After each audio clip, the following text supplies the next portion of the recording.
What's up, everyone? Tara Roberts here with Bleacher Report. I hope week 14 went perfectly for you, and we're heading into week 15 feeling good. Whether you are the top contender in the fantasy playoffs, or you're still fighting your way to get in tonight, or you're in, but things are looking a bit shaky and you're an underdog, or you're fighting to not get last place, because that matters too. We do not want those last place punishments there. This is a show that is going to help you out for the remainder of the season here. We're talking fantasy playoff sleepers, players that can actually be effective for your team. Those players that you either want as solid bench stashes or guys that you could put in that give you high upside, potentially win your week here. We got a nice little mix here of some ones that can be little sleepers or potentially some guys that you could plug in maybe this week here. So it's going to be a fun show. As always, of course, if you have any questions, just drop your questions in the chat. I will get to them throughout the show, but I'm going to go ahead and kick things off because we've got like 7 players to cover. So I figure let's go ahead and just dive right in here. We will start off with one of the guys that had a massive week here. It is Blake Corum coming off a big performance here in week 14. Massive, really. 12 carries, 128 yards, 2 touchdowns there. And this matters for people, obviously, because it's not just some kind of random outlier. This is 2 weeks in a row where he has been incredibly efficient with his production and looked fantastic while doing so. And so that bumps him up the list for me in terms of handcuff, because at this point in the season, right, the guys that you want on your fantasy bench, you want at least 2 high-end, high upside handcuffs.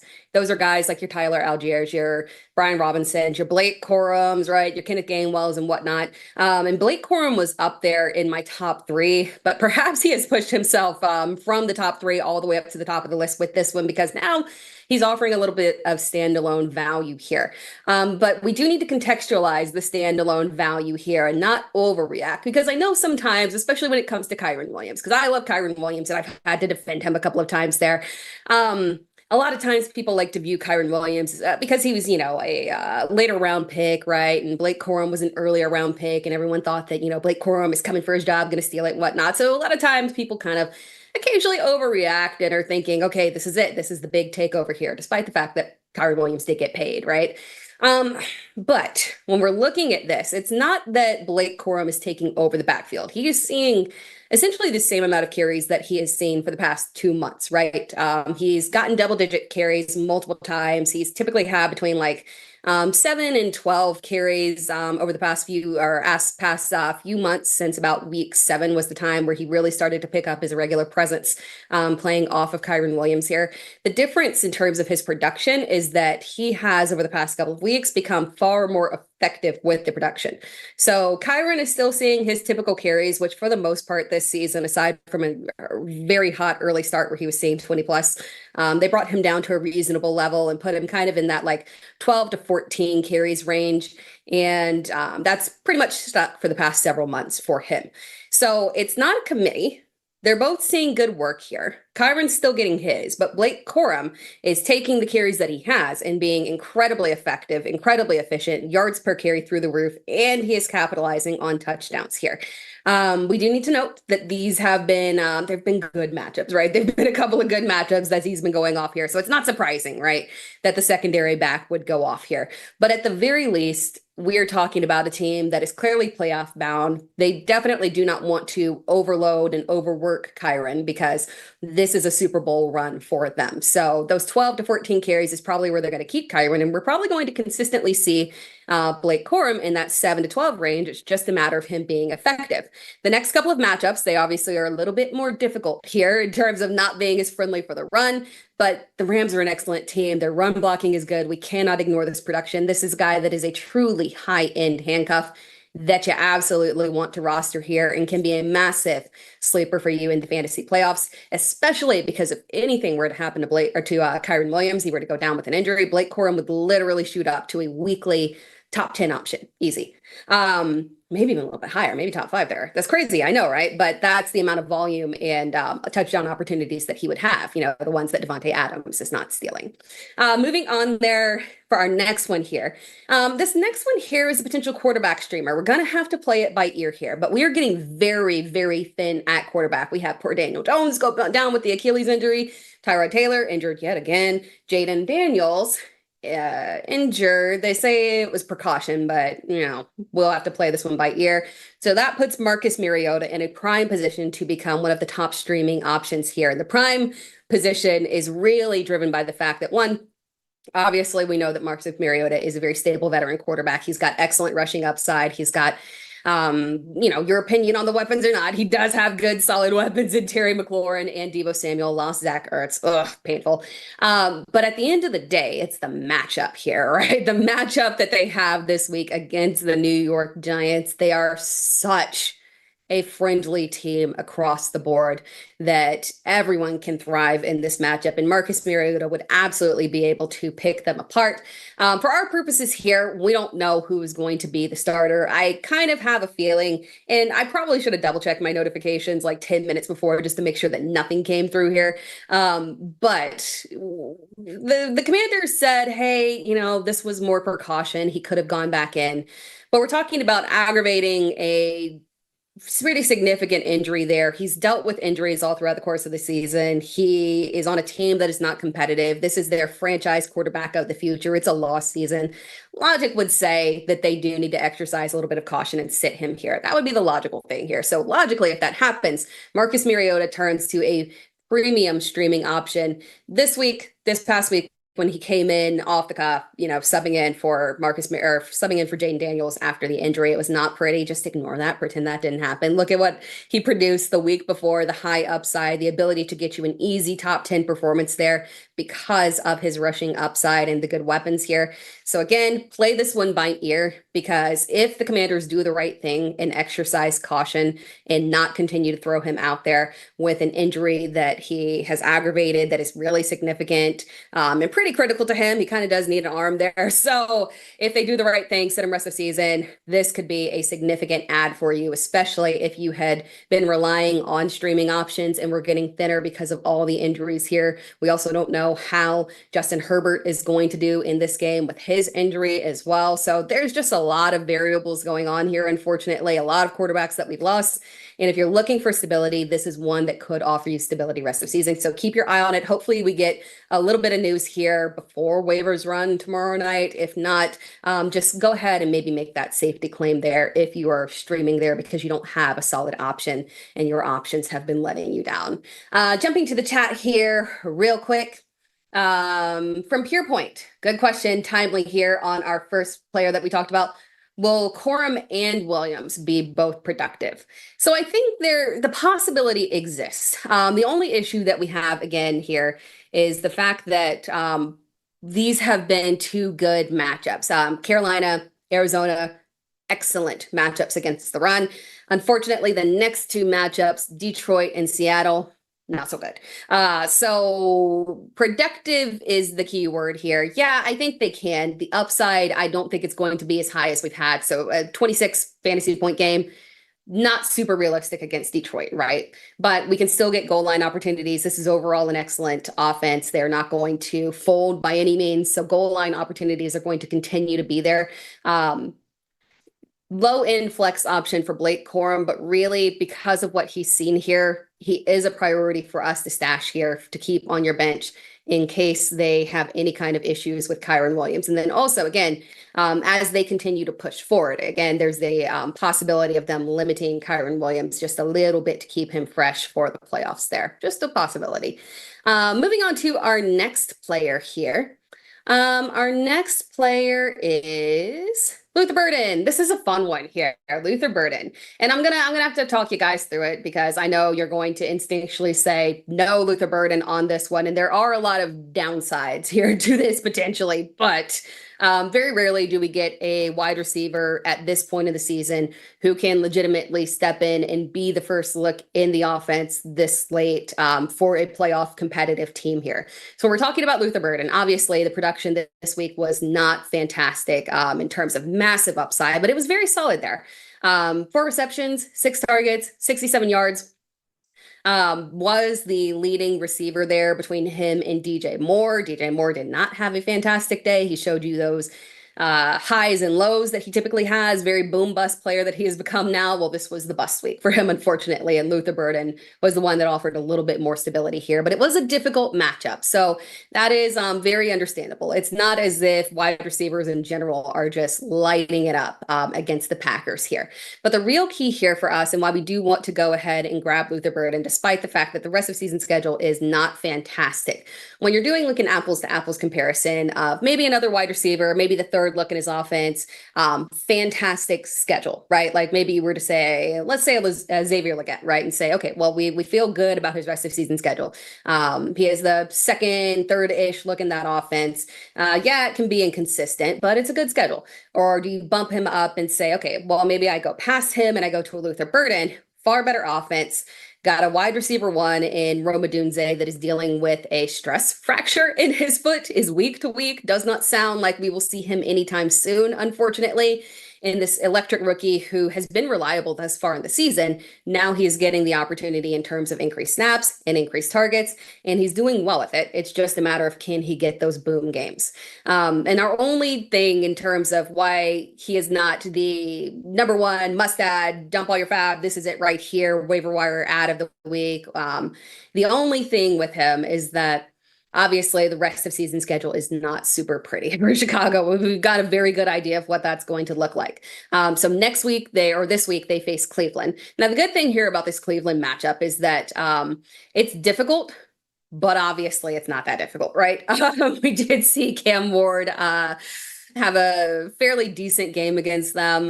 We got a touchdown from Alec Mater. We got a bounce back game from Chimere Dike, who literally gave us negative fantasy points next week. So Cleveland is a very good defense, but they're not impenetrable, right? There is still the ability to attack them and have a solid game against them, right? Especially as we get later into the season where they're not a competitive team and spirits start to wane a little bit. This would not be the first time that we saw this with Cleveland's defense, where it happened last year. They start off super strong, and then towards the end of the season, they start to tail off because it's a little sad continuing to just play out there for no reason at all. So it's entirely possible that the matchup will be maybe similar to what we saw with the Titans this past week. Sorry, I laugh a little bit because it was just really funny that the Titans and Cleveland just gave us an offensive showcase randomly.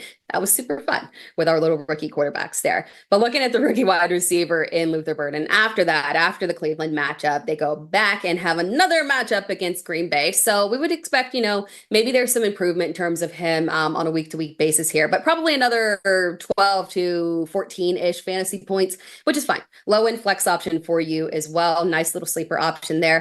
And then if you make it to week 17, he finally has the good matchup of San Francisco there. Very run friendly. And obviously their Bears are going to be, because they lost to Green Bay, they're going to be pushing in very meaningful games rest of season here. So Luther Burden absolutely does warrant a roster here. Going to the chat, I need more wide receivers. Who else would you suggest along with Luther Burden there?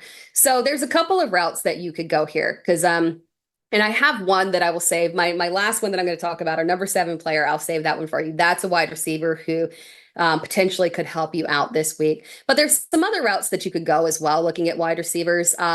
Obviously, if Jaden Higgins is still available, that is one as well. Did not have a massive day. Unfortunately, that was a bad matchup. He also does have a baddish matchup this week as well, but that's one that you could turn to. Other wide receivers that you could look at. I don't know if I suggest going with the Jets wide receivers. The down week that they had, Mitchell and Mechie, the down week that they had, the only issue there is it's not them, it's the quarterback situation. Tyrod Taylor only threw the ball 4 times in that matchup before they had to bring in Brady Cook, and it was just a complete disaster there. So assuming that we're without Tyrod Taylor, unfortunately, I don't know if I can turn to them. I probably would turn to, depending on the size of your league, I would maybe turn back to a Chimere Dike again. High ceiling, low floor, but he does ebb and flow with Cam Ward. So if Cam Ward can progress positively moving forward here, that is an option for you to go with as well. And then another one is super low end option, depending on how deep your league is. If you need to go even deeper there, Jack Besh is another one coming on there in Vegas. If Jacoby Brissett sits with his injury, we could potentially have Kenny Pickett here, provide a little bit more stability, perhaps help here. That would not be shocking if that happened there. So that's another one to keep your eye on. It's deeper. I would definitely prioritize all the others there, but that's another one. And then we'll talk about my number 7 here. So keep your eye on the number 7 right there. And also, oh, we have one more. I think it's number 5 here. So we'll jump to it here in a second, real quick here. Actually, no, I'm just kidding. He's my number 4. Here's another wide receiver for you. Perfect. It's Kayshon Boutte. Kayshon Boutte is another wide receiver that can provide some good value for you rest of season. If he is out there, he's a little bit higher rostered, I think around 40%, but if he is on waivers for you guys, that is one that provides significant upside. So unlike a Luther Burden, where the rest of season schedule is an issue, and then on top of that, again, we've got, a lot of mouths to feed and then a little bit of inconsistency. We need to get the touchdowns to really elevate him to a higher ceiling. With Kayshon Boutte, the touchdowns are there. We're looking at a situation where the quarterback is incredibly consistent and Drake May as well here. So if he's on waivers, someone who you can immediately plug into your fantasy lineup and serve as a low-end flex option. It's very interesting. We had Stephon Diggs obviously do that mid-season surge where he started catching touchdowns and everything. Unfortunately, that time period came when Kayshon Boutte was out. And this New England offense, now that it is back to the receiving core is back to full health, is looking a lot like it did earlier in the season when the person who was getting all the touchdowns was Kayshon Boutte there. Again, he is a player who is not getting massive volume. He has 38 targets on the season, but he's caught 29 of them. 38 targets, 6 touchdowns. That's a crazy rate there. He is literally tied for the 8th most touchdowns this year. He has a fantastic catch rate of 76% there. So really, and more so than anything, the connection that he has with Drake May when they need a big play, when they need something major to happen there, Drake May is automatically turning to Kayshon Boutte. There's a natural trust built in there. He's showcased that he can give you top 12 performances. So he's got a nice high ceiling for us, a solid floor. So we're not getting blanked, unfortunately, like we talked about a Chimere DK and his negative floor there. Unfortunately, you don't have to worry about that with Kayshon Boutte.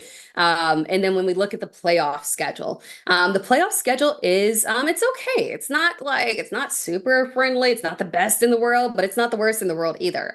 He gets a Buffalo defense that obviously we just saw them get lit up by T. Higgins, who might have not been feeling super well, hit his head, was dealing with a concussion there. Then they play a Baltimore defense who, again, has pulled themselves together, but just gave up that massive performance to DK Metcalf, of all people, his best performance of the season. And then he plays the Jets. So on paper, the first 2 games might look a little bit shaky there, but strong wide receivers with good touchdown equity. And he fits that build exactly of those 2 receivers in terms of his capabilities, not necessarily size, but his capabilities. He can provide in those matchups there. And then obviously the Jets matchup in championship week is beautiful there. So good matchup, good rest of season schedule, high touchdown equity. Kayshon Boutte, if he's out there on waivers, and that did happen because a lot of people had to drop him when he was out for a couple of weeks dealing with the injury. If he's out there, 100% somebody that needs to be rostered there. Jumping back here let's go into number 5 actually, and then I'll go to the chat here. So if you got any other chats, drop them in the chat here and I'll go back and answer a few more questions. Our number 5 player here, we're going to go with another running back here. And this one is a running back that, again, similar to Blake Corum-ish, right? In terms of people viewing him as more of the backup and handcuff. But Devin Singletary here, I think kind of warrants a roster spot just as much as Tyrone Tracy Jr. And I know on the surface, it does not feel like that, particularly because we saw Devin Singletary and Tyrone Tracy Jr. together all last season, and he was massively outperformed by Tyrone Tracy. But at this point, since the injury to Cam Skattebo, unfortunately, Tracy lost his job to Skattebo. At that point, once you lose your job, it is what it is, right? And we've basically had 5 games.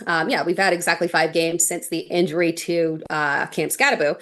And of those 5 games, for 4 of those 5 games, Devin Singletary has either provided equal fantasy production, slightly more fantasy production, more snaps than Tyrone Tracy Jr., more goal line opportunities than Tyrone Tracy Jr., with the exception of literally one game where Tracy Jr. outperformed him there.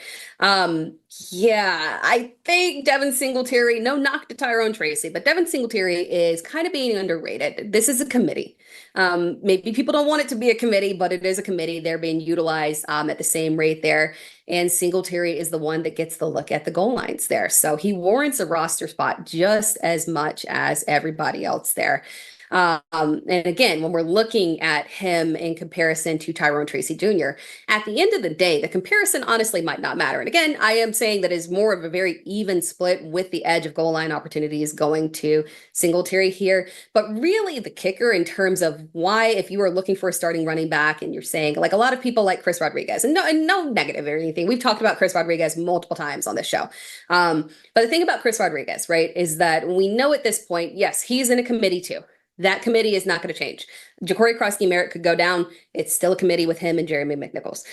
Jeremy McNichols could go down. It is still a committee with him and Ja'Cory Krosky-Merritt. It's not a fantastic offense in terms of the way that it ebbs and flows, right? On a week-to-week basis there with the inconsistency at quarterback. And then on top of that, there's no pass catching upside. And the difference there with the Devin Singletary is he can do it all. He's got the pass catching upside. He's got the goal line opportunities, and he has an amazing strength of schedule there. Washington, Minnesota, Las Vegas to close out the fantasy season. And unlike a Chris Rodriguez, he has showcased that he can actually get us above 15 fantasy points. And we can feel really good about that as well because of that pass catching upside that he has there. So that's a little sneaky one that is well under rostered. If you're looking for a running back and you're just trying to figure out like, okay, am I trying to risk it with the Jordan Mason and hope that he gets a touchdown? Am I trying to play one of these backup running backs, these handcuffs here? Do I try and see if Bashal Tutin's going to have a good day or something like that? Although he has a win concussion protocol, FYI. But yeah, Singletary offers a lot of potential here. Jumping to the chat here, and then I will close us out with our number 6 and number 7 here. From Mark Thurston. What about Jayden Reed? What about Jayden Reed? Pick up Jayden Reed or Blake Corum. All about what you need. Jayden Reed and Blake Corum, I think, are kind of equal. The higher upside does naturally lean towards Blake Corum because all it takes is an injury to Kyren Williams for him to have top 5 upside. Jayden Reed, again, there's a lot of receivers there, but he is warranting of a roster. He's in my top 10 waiver wire list for this week. So 100%, if he's out there, worth a roster, I do place Corum above him just because of the higher upside. But if you're looking for someone, a wide receiver specifically to get you I think a minimum of 10 fantasy points in PPR. Jayden Reed is very safe. I like the production that we had here. It wasn't fancy. It was not a ton of production. You would definitely want more in a matchup with Chicago. But I don't think it's a major issue because that was his first game back. So to see that in his first game back was very encouraging. That's kind of similar, honestly, to what we saw with Christian Watson when he came back from his ACL injury, played early. Played a decent amount of snaps, was not at his full capacity, though you could tell. There was just like a little limitation there. Get you your targets, get you out there running, but just, hold back a little bit just to be safe, let you acclimate there. So I'm not surprised that we're not getting full capacity Jayden Reed. Jordan Love is dealing like excellent right now in good matchups here. And again, we talked about the fact that we got another matchup with Chicago in literally just 2 weeks here. So Reed is absolutely worth a pickup rest of season there for sure, but just like tiny little smidge there too, Corum, in terms of overall higher upside there. From C-Man 12, Mechie or Tesla? Oh, I do got to give it to Mechie there. The only reason is that, again, there should not be, obviously, if something were to happen to either one of the receivers, Tesla at this point, like we've got very clear evidence, like we see the talent, we see the confidence, we see that Dan Campbell does clearly love him and will scheme up plays, right? And it was good to see him, despite the fact that we got bamboozled, because it looked like we were not getting Amon-Ra St. Brown. And then he was like, no, I knew I was going to play. And we're like, wait a second. You didn't practice all week, but it was good that at least for that reason that Isaac Tesla came through with the touchdown for us, right? But on a week-to-week basis there, it would be literally just hoping that he gets a touchdown because he's not going to have the volume to be able to produce higher from a fantasy perspective. Mechie's quarterback situation is obviously going to be super shaky moving forward, but at least we know there's a certain level of volume that he has. And with the targets that he does get, he is consistently productive with them. That's the difference between him and an Adonai Mitchell. Adonai Mitchell, super high ceiling, super low floor because of his personal inconsistencies, right? Less inconsistencies, more consistency with Mechie. So slight edge to Mechie over Tesla just because of the consistency of targets there for him, regardless of who's at quarterback. Then one more chat here, and then I'm going to finish up these two players from Bako Bronco. What about Trey Benson? Is it time to drop him? Yeah, unfortunately, it is. The last two guys that would have theoretically been on this list, but I think I did a 2-for-1 combo. No, I didn't do a 2-for-1 combo with them last week. I think I talked about Bam Knight last week. But yeah, and we'll know by tomorrow, I think, whether or not Trey Benson is going to play this year. So yay for us. We're going to know before waiver wires run. I don't feel good about it, quite frankly. I don't think we'll see him rest of season. I would be shocked. They already put Greg Dortch on IR. I am of the opinion that we might not see Marvin Harrison Jr. rest of season. I think they're shutting things down, unfortunately, there. So yeah, when we're looking at Trey Benson, be prepared to drop him. I think it's time to move on. And obviously that puts Bam Knight and Amari DiMercato in, assuming that Amari DiMercato returns this week. He did practice in limited capacity last week, so seems like we're going in a positive-ish direction for him to return this week. So if that's the case, it would probably be a committee between those two. Higher pass catching upside to DiMercato, goal line opportunities to Bam Knight. Not a good matchup, but Jacoby Brissett does move the ball well, and he does provide our volume king there. Moving on to our next here. It's not a player. It's actually multiple players here. It is a defensive stash here. Not stash, actually, because you can play them this week. Our defensive playoff run here. The New Orleans Saints, don't turn your nose up to it. They're actually not a bad defense. They're just a very average defense. It's kind of like they're just there, like, oh, okay, they exist. They don't get lit up. They don't provide a super high ceiling of fantasy points. They're not giving you a Seattle type of performance out there, but we're talking about the playoffs here, and we got a very specific 3-game set here. They've got a playoff schedule of Carolina, the New York Jets, and Tennessee. Apples to apples, I can't think of a better schedule than that right there from a defensive perspective. Obviously Carolina, dear Bryce Young they can play up, right? But we already saw this matchup literally like 4 weeks ago, 4 weeks ago, something like that, between New Orleans and Carolina. And New Orleans had a top 10 performance there and generated multiple turnovers against Carolina. So it's another good matchup for them. The Jets, we don't have to explain that. If Tyrod Taylor is out, yikes. We are looking at hopefully they can bring back Justin Fields and convince him to play again after they disrespected him and tried to make him taste some hell, or Brady Cook. So yes, that is a excellent matchup for the New Orleans defense. And then wrapping things up with Tennessee, again, that is an excellent matchup despite the Cleveland debacle. That is still an excellent matchup there for a defense there. So yeah, plain and simple, very clear. If you're looking for a low rostered defense to add and play rest of the season, that's your guy, our guys right there. New Orleans defense. And then let me do our last player here, and then I'll close things out with some chats here. Our last player here, I saved up the most potentially fun one for last. It is Ryan Flournoy. We talked about someone who was looking for wide receivers there. This is an injury contingent one. CeeDee Lamb. So Stephen Jones spoke out and said that CeeDee Lamb, and I think Schottenheimer did as well, said that, he's progressing as expected. He's doing good, right? They're not going to say he's doing terrible. We don't think that he's going to make it. They're not going to say that, right? So they're speaking positively about it, but we still need to see him on the field and practicing before we know. And that concussion was a pretty serious one. Like, that was a very quick rule out, not a lot of questions there. He was very much so concussed, right?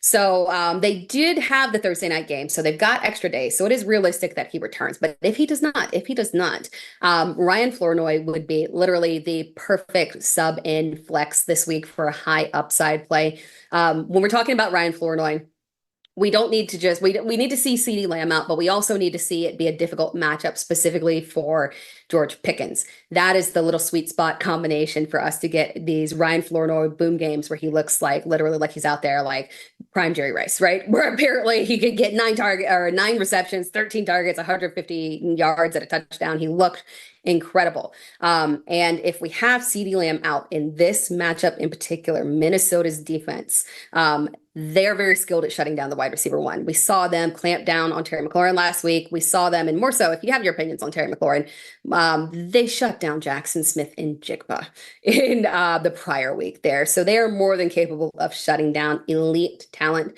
If CeeDee Lamb is out and Minnesota's defense clamps down on George Pickens, we would be in line for another Ryan Flournoy boom game because Dak is dealing and he's throwing the ball no matter what, no matter who's there, he is going to make it happen. And Flournoy would have an excellent opportunity for another boom game there. So that is one to keep your eye on with this injury to CeeDee Lamb. Obviously, concussion, probably not a multi-week thing. We've seen it with, CJ Stroud and whatnot, but more than likely, it's more of a 1 week ad there for you to get this big boom boost potentially in week 15 if you need a streaming option. Jumping back to the chat here, and then we're going to close things out from Deshaun Jackson. What about Michael Wilson? If he's on waivers, absolutely grab him. But also if you're questioning, because even if this is not a waivers question and say you roster Michael Wilson and you're not sure because obviously we know that this week's matchup against Houston is nasty. It's like a really bad defensive matchup. We just saw them shut down Rashee Rice, right? So if you're questioning and saying like, okay, rest of season, what am I looking like? I know they've got a matchup coming up against Houston. Can I play him through that? Yes, you can.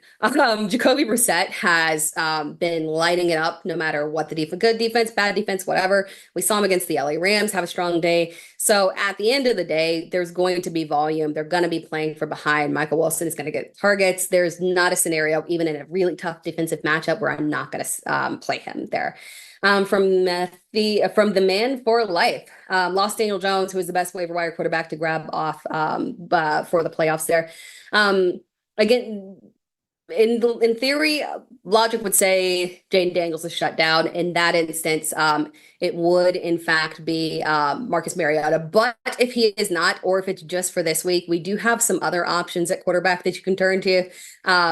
You're not going to want to hear it, but Tua Tagovailoa is probably one of the better options. Now, obviously, if there's like a Trevor Lawrence or something out there, Sam Darnold, something like that, for sure. But if you're looking for guys that are a little bit lower rostered, a Tua Tagovailoa, Tyler Shuck has an excellent matchup. We talked about New Orleans' schedule. And as much as you probably don't want to go to it, JJ McCarthy does have a good rest of season schedule there, as crazy as that sounds. But those are your lower rostered options there as well. From Liza 34, will Thielen be a boom with Metcalf injured? There is potential there. We'll have to see what this is with DK Metcalf. I don't think we have like a ton of, if it was more of a scare or because I'm guessing since he went back to, he was hospitalized. I don't know if he's back in Pittsburgh yet. But we didn't hear anything about any surgeries or anything. So I'm guessing not appendix. So hopefully this is not a major issue, but if for some reason it is, yes, I do think that Adam Thielen would have immediate value there purely for the fact that Aaron Rodgers does not like his receivers outside of Calvin Austin and the tight ends occasionally there. So yes, there would definitely be value. And he's a consummate professional. So there's potential there. From Baco Bronco, what are your thoughts on Drake London? Is he coming back? I don't think so. It's possible. I have talked to injury analysts who think thematically, time-wise, the playoff schedule did align to theoretically when he would come back. But the problem is that, again, we've got a non-competitive team. We've got their starting quarterback is already out for the season. It just makes it a situation where like a Garrett Wilson, right? I don't believe a Garrett Wilson is coming back. I think Drake London's chance is slightly better, but at the end of the day, if this is something they don't want to risk in terms of potentially a re-injury there, I would not be shocked if they sat him there. But we got to hold on one more week here just to see. But yeah, keep your eye on it because this might be a rest of season shutdown, unfortunately. And then Deshaun Jackson is Harold Fannin Jr. a good tight end to pick up or keep Jawan Johnson? I would pick up Harold Fannin Jr. So Jawan's, again, the rest of the season schedule is really good. So I would not be shocked if Jawan continues. I would expect a little bit better game in this previous matchup here. But for the most part throughout the season, aside from some ups and downs, Jawan's been very strong here. But we're seeing Harold Fannin Jr. over the past couple of weeks. Finally, we're seeing Sugar get more comfortable with throwing to Fannin Jr. Obviously, Dylan Gabriel had been more tight end friendly.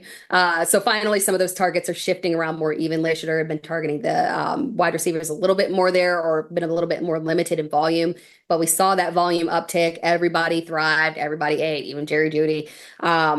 So yeah, 2 weeks in a row, 2 touchdowns in a row, volume, targets. I am starting to feel good about Harold Fannin Jr. I think he has definitely pushed forward over David Njoku, and I think he did get a little injured in that game as well. So potentially a little bigger upside for sure. I do think that Harold Fannin Jr. Would be the better upside pick over Juwan Johnson rest of season there. But that wraps things up, guys. Do a quick recap here. We talked about Blake Corum and the high upside he offers, a very elite handcuff with some potential standalone value there as they continue rest of season there as a playoff team, potentially just making sure that they don't overload Kyron Williams as they make their little Super Bowl run here again. Then we got Marcus Mariota. Keep your eye on any kind of injury news with Jaden Daniels. Logically, they should shut him down. I don't know if they'll do the logical thing, but if they do, Marcus Mariota rest of season there, a very solid streaming option with his rushing upside. Then Luther Burden, Roma Dunze, week to week, stress fracture. That's pretty much it in terms of the logical add there. Not a great schedule moving forward until we get to week 16, a good matchup there. But other than that, we can't turn our nose up to somebody that could be the wide receiver one there rest of the season. Then Kayshon Boutte, someone who actually does have a ton of upside with Drake May there, tons of touchdown equity, solid low inflex option rest of season there that can give you some boom potential as well. Then Devin Singletary, if you're looking for a running back that can actually you plug them in, get 10 fantasy points, and actually have the potential for some upside. And we've got a good strength of schedule rest of season for the Giants as well. I like him alongside Tyrone Tracy. And then if you're looking for a defensive rest of season starter there, New Orleans is a really good one that you can turn to with a really good strength of schedule, good matchups rest of the way. And then Ryan Flournoy, our last one, if you're looking specifically for a big boom potential in week 15, keep your eye on this. If CeeDee Lamb is out, this is a great matchup for another Ryan Flournoy boom week here. But that wraps things up, people. I appreciate you joining in. We are closing out the fantasy season strong. We got a ton of injuries still. So again, make sure that your notifications are on so you're getting all that information ASAP so you can make the proper moves there. And again, I will be here with you. I think maybe next week is our last week here. So yeah, stick around. It's going to be a fun season. Make sure that you're following. And if you need to follow me on social media as well, you can find me at It's Terra Time. Other than that, have a fantastic week. If you need anything this evening to get you into the fantasy playoffs, I am with you mentally there, and I'm hoping that you make it here. Hoping that I see you in week 15, guys. Good luck with your lineups.